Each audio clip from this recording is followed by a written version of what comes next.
আসসালামু আলাইকুম ওরহমতুল্লাহি তাআলা বারাকাতুহু। প্রিয় দর্শক, তরিকার পথে ইউটিউব চ্যানেলের পক্ষ থেকে আপনাদেরকে জানাই আন্তরিক মোবারকবাদ।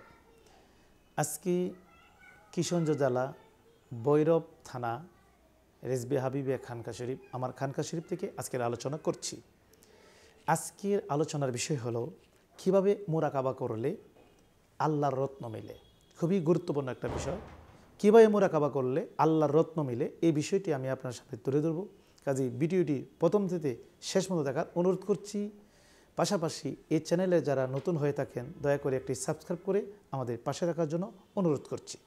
তো আজকের যে বিষয়টি হলো সেটা হলো কীভাবে মুরাকাবা করলে আল্লাহর রত্ন মিলে। আগে আমরা জেনে নিব মুরাকাবা কী। মুরাকাবা হলো ধ্যান করা, চিন্তা করা, আল্লাহর সৃষ্টিকে নিয়ে গবেষণা করা, অর্থাৎ কল্পনা করা, আল্লাহর সৃষ্টিকে নিয়ে কল্পনা করা। এখানে মুরাকাবা মানে কি? মুরাকাবা হলো এমন একটা ধ্যান, যেই ধ্যানটা রহস্যময় রাজ্যে প্রবেশ করিয়ে দেয়। মুরাকাবা এমন একটা ধ্যান যেটা আধ্যাত্মিক জ্ঞানের দিকে তাকে নিয়ে যায়। মুরাকাবা সঠিকভাবে করতে হলে কয়েকটি ধাপ বা পদ্ধতি রয়েছে। আপনি যে মুরাকাবাটা করবেন, এই মুরাকাবা করার আগে কয়েকটি সঠিক পদ্ধতি এবং ধাপ আছে, এগুলি সম্পর্কে আপনার অভিজ্ঞতা থাকতে হবে। এই পদ্ধতি এবং ধাপ সম্পর্কে যদি আপনাদের জানা না থাকে তাহলে মুরাকাবা করে শান্তি পাবেন না, এটার মাহাত্ম্য, এটার ফজিলতও পাবেন না। তো মুরাকাবা সঠিকভাবে করতে হলে পদ্ধতিগুলা কী? এক নম্বর যে পদ্ধতিটা সেটা হলো নিরিবিলি একটা স্থান। আপনি যেখানে মুরাকাবা করবেন একটা নিরিবিলি স্থানকে আপনি বেছে নেবেন, একটা নিরিবিলি স্থান।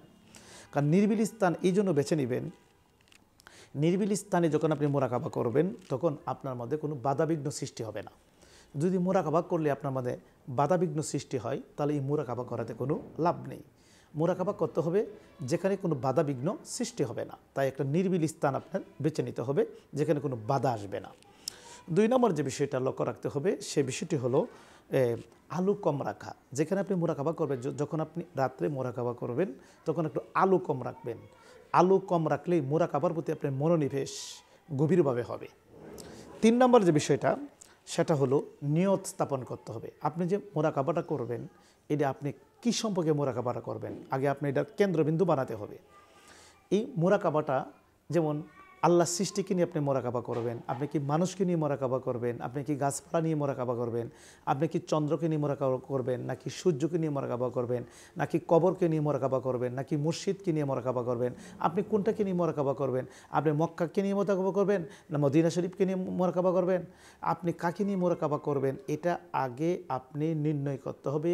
এই যে জিনিসটাই মুরাকাবা করবেন ওটাকে কেন্দ্রবিন্দু বানাইতে হবে। দেখুন, মুরাকাবা করার আগে আপনার একটা নিয়ত স্থাপন করতে হবে। নিয়ত যে আমি এটা মুরাকাবা করব। আর একটা নিয়তও আছে। আমরা যেমন নামাজের মধ্যে নিয়ত বলি, মুরাকাবারও কিন্তু একটা নিয়ত রয়েছে। নিয়তটা কীভাবে? যে আমি মুতওয়াজ্জহ হচ্ছি আমার কলবের দিকে, আমার কলব মুতওয়াজ্জহ হচ্ছে আমার মুর্শিদের কলবের দিকে, আমার মুর্শিদের কলব মুতওয়াজ্জহ হচ্ছে আমার দাদা পীরের কলবের দিকে, আমার দাদা পীরের কলব মুতওয়াজ্জহ হচ্ছে গাউস পাকের কলবের দিকে, গাউস পাকের কলব মুতওয়াজ্জহ হচ্ছে আমার নূর নবীজির কলব থেকে, নূর নবীজির কলব মুবারক এবং গাউস পাকের কলব থেকে আমার কলবে রুহানি তাওয়াজ্জু ফিরে আসুক এবং আল্লাহ জিকির জারি হোক। এই আপনার নিয়ত হয়ে গেল। তখন আপনি যে জিনিসটাকে নিয়ে মুরাকাবা করবেন এই জিনিসটাকে কেন্দ্রবিন্দু বানিয়ে আপনি মুরাকাবা ধ্যান বা কল্পনা শুরু করে দেবেন। এরপর 4 নম্বর যে বিষয়টা সেটা হলো একাগ্রতা সৃষ্টি করা। একাগ্রতা সৃষ্টি করতে হবে।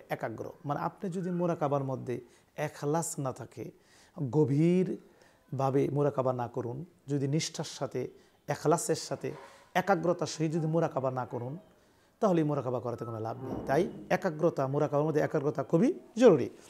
এরপরে 5 নম্বর যে বিষয়টা 4 নম্বর যে বিষয়টা সেটা হলো অন্তরে গভীরভাবে প্রবেশ করা। 5 নম্বর হলো অন্তরে গভীরভাবে প্রবেশ করা। তাই অন্তরে যে আপনি গভীরভাবে প্রবেশ করবেন, আপনি যদি গভীরভাবে অন্তরে প্রবেশ না করুন তাহলে মুরাকাবা হবে না। মুরাকাবা মানে ধ্যান কিন্তু এই চক্ষু বন্ধ করতে হবে। এই যে এই চক্ষু, জাহিরি চক্ষু বন্ধ করলে বাতিনি চোখ খুলে যায়। তখন এই অন্তর চক্ষু দ্বারা, এই বাতিনি চক্ষু দ্বারা আপনি মুরাকাবা করবেন, মানে ধ্যান করবেন, কল্পনা করবেন, চিন্তা করবেন। এখন এটা গভীরভাবে করতে হবে। গভীরভাবে করলেই অর্থাৎ বাহিরের চিন্তা দূর করতে হবে। আপনার যে বাহিরের চিন্তাভাবনা আছে এই বাহিরের চিন্তাভাবনা দূর করে রহস্যময় জগতে প্রবেশ করতে হবে ধ্যানের মাধ্যমে। এটা গভীরভাবে যখন আপনি প্রবেশ করবেন তখন দুনিয়াবী চিন্তা দূর করে, বাহিরের চিন্তা দূর করে আন্তরিকভাবে রহস্যময় জগতে প্রবেশ করবেন মুরাকাবার মাধ্যমে। এরপরে যে সবচেয়ে বিষয়টা হলো 6 নম্বর যে বিষয়টা হলো অন্তর্দৃষ্টি। অন্তর্দৃষ্টি এইটা আমি আগেই বলেছি যে চক্ষু হলো 2 ধরনের, একটা হলো জাহিরি, একটা বাতিনি। একটা চর্মচক্ষু, একটা কলবের চক্ষু। এই চর্মচক্ষু দ্বারা মুরাকাবা হয় না, চর্মচক্ষু বন্ধ করে দিতে হবে। চর্মচক্ষু যখন বন্ধ করবেন তখনই আপনার কলবের চক্ষু দিয়ে সব দেখতে পাবেন। তখন এই কলবের চক্ষু মানে অন্তর্চক্ষু আর কি, অন্তর্চক্ষু। এই অন্তর্চক্ষু দ্বারা, অন্তর্দৃষ্টি দ্বারা, এই অন্তরের যে চক্ষু আছে এটার দৃষ্টি দ্বারা একটা অনুভূতি গ্রহণ করবে, অর্থাৎ নিজেকে জিজ্ঞাসা করবেন, নিজেকে আপনি জিজ্ঞাসা করবেন অন্তর্চক্ষুকে যে আপনি কে, আপনি কি দেখছেন, কি অনুভূতি হচ্ছেন। আপনার চক্ষু দ্বারাই আপনি অনুভূতি, আপনি নিজেকে নিজে জিজ্ঞাসা করবেন। এই যে আপনি এটা গবেষণা করছে, আমি যে গবেষণা করলাম এটা দ্বারা কী দেখতে পাচ্ছি, কী দেখি কী অনুভূতি পাচ্ছি, মানে এমন ধরনের একটা নিজেকে নিজে প্রশ্ন করলে এখান থেকে অনেক জিনিস ফিরে আসবে। হ্যাঁ, এই অন্তর্চক্ষু দ্বারা অনেক কিছু জিনিস দেখতে পাবেন, সেটা মুরাকাবা, ধ্যান বা কল্পনার মাধ্যমে। যে এই যে আমি 6টা বিষয় আপনাদের সামনে তুলে ধরছি, এই 6টা বিষয় যদি মাথায় রেখে আপনারা মুরাকাবা করুন, অবশ্যই অবশ্যই আল্লাহর রত্ন মিলবে। আল্লাহর রত্ন কি? আল্লাহর নূর। আপনি যখন মুরাকাবা বেশি বেশি করবেন কলবের মধ্যে আল্লাহর নূর আসতে থাকবে। আপনি যখন মুরাকাবা বেশি বেশি করবেন তখন আল্লাহর রহস্যের, আল্লাহর ধ্যানের রাজ্যে আপনি প্রবেশ করবেন। আপনি যখন মুরাকাবা বেশি বেশি করতে থাকবেন তখন এলমে লাদুনি আপনার মধ্যে আসতে থাকবে। আল্লাহর রত্ন, এগুলি আল্লাহর রত্ন, আল্লাহর রত্ন এলমে লাদুনি আপনার মধ্যে আসতে থাকবে। যেমন আমার দয়াল নবী হেরা গুহাতে 15 বছর 3 মাস মুরাকাবা করেছেন, পরে কিন্তু কোরআন শরীফ নাজিল হয়েছে। কোরআনও নূর, এটা আল্লাহর রত্ন আমার নবী পেয়েছেন। ঠিক আপনারাও যদি এই আমি যে 6টি নিয়ম বলেছি এই নিয়ম মোতাবেক যদি আপনারা মুরাকাবা করুন, ধ্যান করুন, অবশ্যই অবশ্যই আল্লাহর রত্ন পেয়ে যাবেন। প্রিয় দর্শক, আমি সবসময় আপনাদের সামনে সহজ ভাষায় তরিকতের বিষয়গুলো উপস্থাপন করার চেষ্টা করি। আর আমি অ্যানালাইসিস গবেষণায় থাকি শুধু তাসাউফ নিয়ে, এলমে তাসাউফ নিয়ে শুধু আমি গবেষণায় থাকি, কিভাবে তাসাউফের কথাগুলা, তাসাউফের আমলগুলো আপনাদের সামনে সহজ ভাষায় তুলতে পারি। প্রিয় দর্শক, আপনাদেরকে দাওয়াত রইল, আমার খানকা শরীফ একবার আসবেন। আর আমার দরবার শরীফ হলো কিশোরগঞ্জ জেলা কটিয়াদি থানা, রেজবি হাবিবিয়া দরবার শরীফ, গোয়াতলা গ্রামে উপস্থিত। এখানে আমার মাদ্রাসা আছে 3টি মাদ্রাসা, একটি রেজবি হাবিবিয়া দাখিল মাদ্রাসা, আরেকটি আছে রেজবিয়া হাবিবিয়া দর্শে নিজামি মাদ্রাসা, আরেকটা আছে রেজবি হাবিবিয়া হাফিজিয়া মাদ্রাসা। এখানে 3টি মাদ্রাসা আছে। এখানে আপনারা ছাত্র দিতে পারেন।